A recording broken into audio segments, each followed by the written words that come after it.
नमस्कार दोस्तों, एक बार फिर से आपका स्वागत है। आज हम बाल विकास का MCQ 24 व्यक्तिगत भिन्नता का पहला पार्ट पढ़ेंगे। इसमें कुछ व्यक्तिगत भिन्नता के ऊपर कुछ जानकारी दी हुई है। सबसे पहले व्यक्तिगत भिन्नता का अर्थ क्या है? तो व्यक्तिगत भेद या भिन्नता का अर्थ एक दूसरे का दूसरे व्यक्ति से रूप रंग, शारीरिक गठन, बुद्धि, विशिष्ट योग्यताएं, रुचियों, उपलब्धियों, स्वभाव, व्यक्तित्व के गुणों आदि में भिन्नता से है। कोई भी दो व्यक्ति शारीरिक गठन, बुद्धि, रुचियों, स्वभाव, व्यक्तित्व के गुणों इत्यादि में समान नहीं पाए जाते हैं। व्यक्तिगत भिन्नता मतलब होगा कि कोई दो व्यक्ति हैं, उन दो व्यक्तियों में अलग से एक जैसे नहीं होंगे, उनके गुण, शरीर, मोटे पतले, अलग अलग चीजें अलग होंगी, उसको व्यक्तिगत भिन्नता बोला जाता है। रेवर का कहना यह है कि जो यह नाम एक ऐसी मनोवैज्ञानिक घटनाओं के लिए दिया है। यह नाम मतलब व्यक्तित्व व्यक्तित्व एक ऐसी मनोवैज्ञानिक घटनाओं के लिए दिया जाता है जो उन विशेषताओं या विशेषकों पर जोर डालता है जिनके अनुसार व्यक्तित्व जीव भिन्न होते दिखाई देते हैं। रेवर का कथन ऐसा माना जाता है। नेक्स्ट है स्किनर मनोवैज्ञानिक का कहना है कि मापन किया जाने वाला व्यक्तित्व का प्रत्येक पहलू व्यक्तित्व भिन्नता का अंश है। स्किनर का ऐसा मानना है। नेक्स्ट है कि टायलर का मानना ऐसा है कि शरीर के आकार और रूप, शारीरिक कार्य गति की क्षमताओं, बुद्धि उपलब्धि, ज्ञान रुचियों, अभिवृत्तियों और व्यक्तित्व के लक्षणों में मापी जाने वाली भिन्नताओं का अस्तित्व सिद्ध हो चुका है। टायलर का ऐसा मानना है। नेक्स्ट है आपका जेम्स ट्रेवर का कहना यह है कि औसत समूह से मानसिक शारीरिक विशेषताओं के संदर्भ में समूह के सदस्य रूप में भिन्नता या अंतर को व्यक्तित्व भेद कहते हैं। नेक्स्ट है क्वेश्चन नंबर 5। जेबी हंट के अनुसार विशिष्ट बालक वे हैं जो शारीरिक, संवेगात्मक या सामाजिक विशेषताओं में सामान्य बालकों से इतने पृथक हैं कि उनकी क्षमताओं के अधिकतम विकासार्थ विशिष्ट शिक्षा सेवाओं की आवश्यकता पड़ती है। ऐसा उनका कहना है। नेक्स्ट है क्रूकर सिंह का कहना है कि विशिष्ट बालक वह है जो सामान्य बौद्धिक, शारीरिक, सामाजिक तथा संवेगात्मक वृद्धि तथा विकास से इतने पृथक हैं कि वे नियमित तथा सामान्य विद्यालय शैक्षणिक कार्यों से अधिकतम लाभान्वित नहीं हो सकते हैं तथा जिनके लिए विशिष्ट कक्षाओं एवं अतिरिक्त शिक्षण व सेवाओं की आवश्यकता होती है। ऐसा उनका मानना है। नेक्स्ट है आपका किस मनोवैज्ञानिक ने कहा है, यानी कि सिरिल बर्ड का कहना है कि पिछड़ा बालक वह है जो अपने विद्यालय जीवन के मध्य यानी कि 10.5 वर्ष की आयु में अपनी उम्र के समकक्ष से नीचे की अपेक्षा कार्य करने में असमर्थ होता है। ऐसा सिरिल बर्ड का कहना है। नेक्स्ट है क्वेश्चन नंबर 8। किस मनोवैज्ञानिक ने पिछड़ेपन के मापन के लिए एक सूत्र दिया जो है शिक्षिक लब्धि बराबर शिक्षिक उम्र बटे वास्तविक उम्र गुणा 100। तो सिरिल बर्ड ने दिया। नेक्स्ट है आपका किस मनोवैज्ञानिक ने कहा है कि पिछड़े बालक वे हैं जो उस गति से आगे बढ़ने में असमर्थ होते हैं जिस गति से उनकी आयु के अधिकांश साथी आगे बढ़ते हैं। ऐसा हिज मैसेस्ट्री का मानना है। प्रश्न नंबर 10 की बात करें हम तो किस मनोवैज्ञानिक का ने कहा है, प्रेम पसरीजा ने कहा है कि प्रतिभाशाली बालक वह है जो सामान्य बुद्धि की दृष्टि से श्रेष्ठ प्रतीत हो एवं उच्च कोटि की विशेषताएं रखता हो। प्रेम पसरीजा ऐसा मानते हैं। नेक्स्ट है प्रश्न नंबर 11। प्रतिभाशाली बालक खेल पसंद करते हैं, 50% मित्र बनाने की इच्छा रखते हैं, 80% धैर्यवान होते हैं, दूसरों का सम्मान करते हैं और 96% अनुशासन प्रिय होते हैं। बीटी ऐसा कहते हैं। प्रश्न नंबर 12। गिलफोर्ड का कहना ऐसा है कि सृजनात्मकता बालकों में अधिकतर सामान्य विशेषक होते हैं जो न केवल मौलिकता के गुणों को शामिल करता है अपितु उनमें नम्रता, प्रवाहता और परिणात्मक एवं स्वभाव विशेषक भी शामिल होते हैं। ऐसा उनका कहना है। नेक्स्ट है आपका टॉरेंस का कहना ये है कि सृजनात्मकता समस्याओं की अपर्याप्तताओं, ज्ञान का अभाव, खोए तत्वों, असामंजस्यात्मकता, आदि के प्रति संवेदनशील होने की प्रक्रिया है, टॉलरेंस ऐसा कहते हैं। प्रश्न नंबर 14, आइजन का ऐसा कहना है कि सृजनात्मक बालक नए संबंधों के ज्ञान को इसलिए इसकी उत्पत्ति में चिंतन के परंपरागत तरीकों से हटकर असाधारण विचार को उत्पन्न करने की योग्यता रखते हैं, आइजन का ऐसा कहना है। प्रश्न नंबर 15 कह रहा है कि किस मनोविज्ञानी के अनुसार लाभान्वित बच्चों की शैक्षिक उपलब्धि पर सामान्य सामाजिक वर्ग का प्रभाव पड़ता है, अतः विद्यालय के पाठ में परिवर्तन लाने की अपेक्षा पारिवारिक परिस्थितियों को अनुकूल बनाना आवश्यक है, ऐसा कहने वाले कोलमैन है। प्रश्न नंबर 16, किस मनोविज्ञानी के अनुसार है कि जेनसेन के अनुसार अलावान्वित बच्चों की संज्ञानात्मक न्यूनता या शैक्षणिक पिछड़ापन का आधार वातावरण संबंधित कारण नहीं है बल्कि जैविक कारक है, जॉनसन ऐसा कहते हैं। रीट में क्वेश्चन आया है कौन सा व्यक्तिगत भिन्नता का कारण नहीं है, तो निर्देशन जो है व्यक्तिगत भिन्नता का कारण नहीं है, व्यक्तिगत भिन्नता का कारण परिपक्वता है, वंशानुक्रम है और वातावरण है।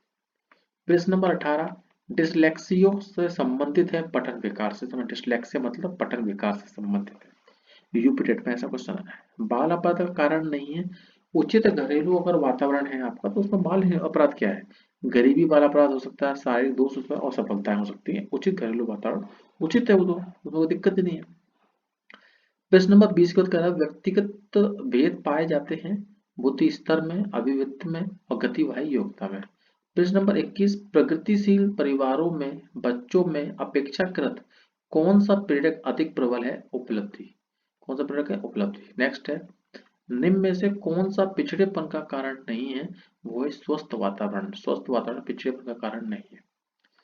नेक्स्ट है डिसलेक्सिया मस्तिष्क की संरचना तथा कृतियों में विभेद का परिणाम होता है, डिसलेक्सिया क्या होता है, मस्तिष्क संरचना एवं कृतियों में विभेद का परिणाम होता है। नेक्स्ट है प्रतिभाशाली बच्चों में अमूर्तमान वृत्तियों को ग्रहण करने की योग्यता होती है, प्रतिभाशाली बच्चों में अमूर्तमान वृत्तियों को ग्रहण करने की योग्यता होती है। प्रश्न 25, निम्न में से कौन सी सामाजिक रूप से वंचित की समस्या नहीं है, तो रहने के लिए स्वस्थ परिवेश सामाजिक रूप से वंचित की समस्या नहीं है, रहने के लिए स्वस्थ परिवेश मिल रहा है उसमें क्या समस्या आएगी। नेक्स्ट है यूपीटेट में आया हुआ है टॉरेंस के सृजनात्मकता परीक्षण द्वारा किस तत्व का मापन नहीं होता, तो तार्किक का मापन नहीं हो सकता। यूपीटेट में आया हुआ है सृजनात्मकता मुख्य रूप से संबंधित है अपसारी चिंतन, अप मतलब सृजनात्मकता। निम्नलिखित में कौन सा सृजनात्मक तत्व नहीं है, तो स्मृतिकरण इसका कारण नहीं है, स्मृतिकरण सृजनात्मकता का तत्व नहीं है।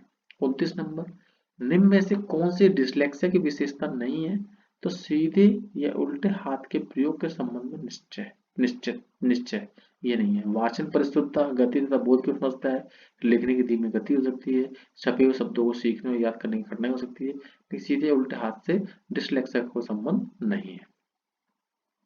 प्रश्न नंबर 30, हस्तशिल्प की शिक्षा दी जानी चाहिए मंदबुद्धि बालकों को।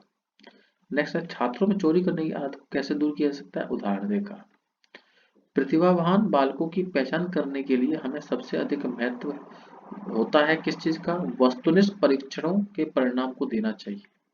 प्रतिभावान जो बालक होते हैं उनकी पहचान के लिए वस्तुनिष्ठ परीक्षण के परिणाम को देना चाहिए। नेक्स्ट है व्यक्तिगत भेद में हम पाते हैं दोनों विचलनशीलता और प्रतिमानता। 34 नंबर लिखा हुआ है यदि एक बालक कक्षा में बहुत कम क्रियाशील है तो आप उससे संबंधित कारकों को जानने की कोशिश करेंगे।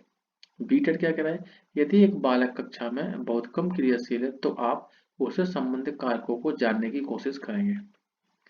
डिसलेक्सिया का संबंध है पढ़ने की अक्षमता, डिसलेक्सिया का संबंध है पढ़ने की अक्षमता, पढ़ने में उसको दिक्कत हुई है, एक तरह से वो पढ़ने का विकार है, मानसिक अक्षमता नहीं है, लेखन से कोई मतलब नहीं है, शरीर से कोई मतलब नहीं है, शरीर से मन से कोई मतलब नहीं है, लिखने से कोई मतलब नहीं, पढ़ने से मतलब पठन विकार है, पठन विकार कह लो या पढ़ने की अक्षमता कह लो।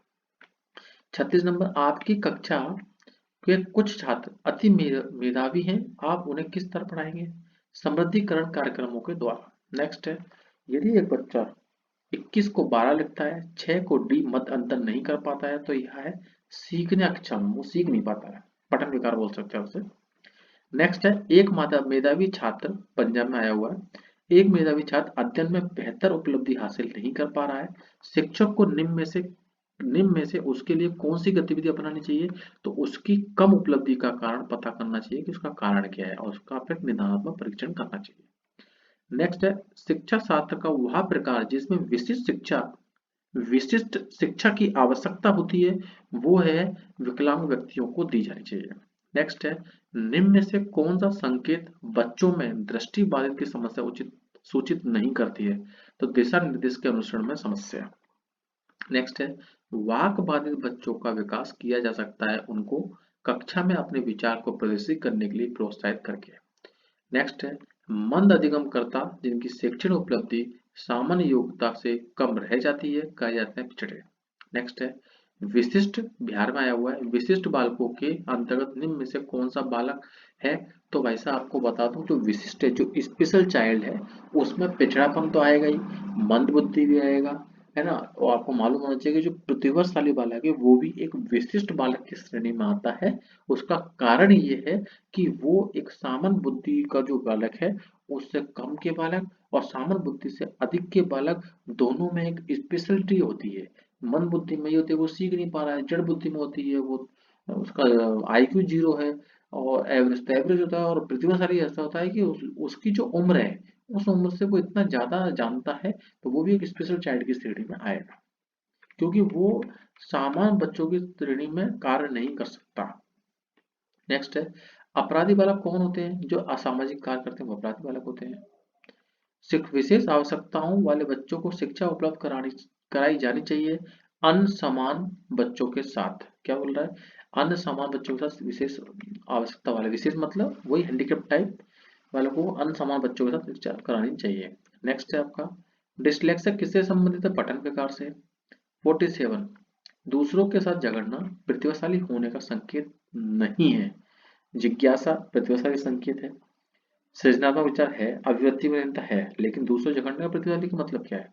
पिछड़ा बच्चा होता जड़ बुद्धि तो मान सकते थे, प्रतिभाशाली में नहीं आएगा, बेशक वो स्पेशल चाइल्ड है, लेकिन झगड़ेगा तो प्रतिभाशाली कैसा होगा?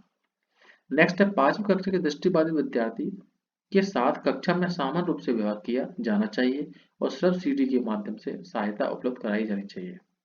नेक्स्ट है कक्षा 5 के न्यून दृष्टि वाले बच्चों को कक्षा में समान रूप से बर्ताव करना चाहिए एवं ओडीसीटी के जरिए सहायता प्रदान करनी चाहिए। लास्ट क्वेश्चन आपका है कि आपको अपनी कक्षा में 2 मंदबुद्धि बच्चों को बैठाने के लिए बोला गया है।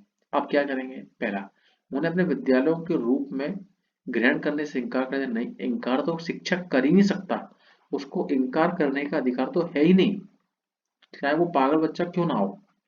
दूसरा, प्रधानाध्यापक को उन्हें किसी और कक्षा जो कि मंदबुद्धि बालकों के लिए विशेष रूप से चिन्हित है में बैठाने के लिए कहेंगे? बिल्कुल नहीं कहेंगे भाई साहब।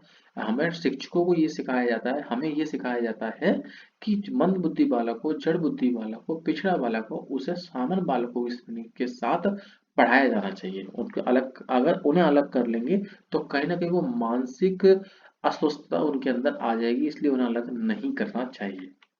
नेक्स्ट है ऐसे विद्यार्थियों को सिखाने की तकनीक सीखेंगे, मतलब उन्हें विद्या मतलब अगर मंद बुद्धि वालों को सिखाना है तो सबसे पहले शिक्षकों को, टीचर्स को ट्रेनिंग मिलनी चाहिए गवर्नमेंट से कि ऐसे विद्यार्थियों को सिखाने की तकनीक क्या है, क्या टेक्निक है इनको इस तरह सिखा जा सके। ये इसका आंसर होगा। बाकी आप वीडियो अच्छे से पढ़ लीजिए। नमस्कार दोस्तों, जय हिंद, जय भारत।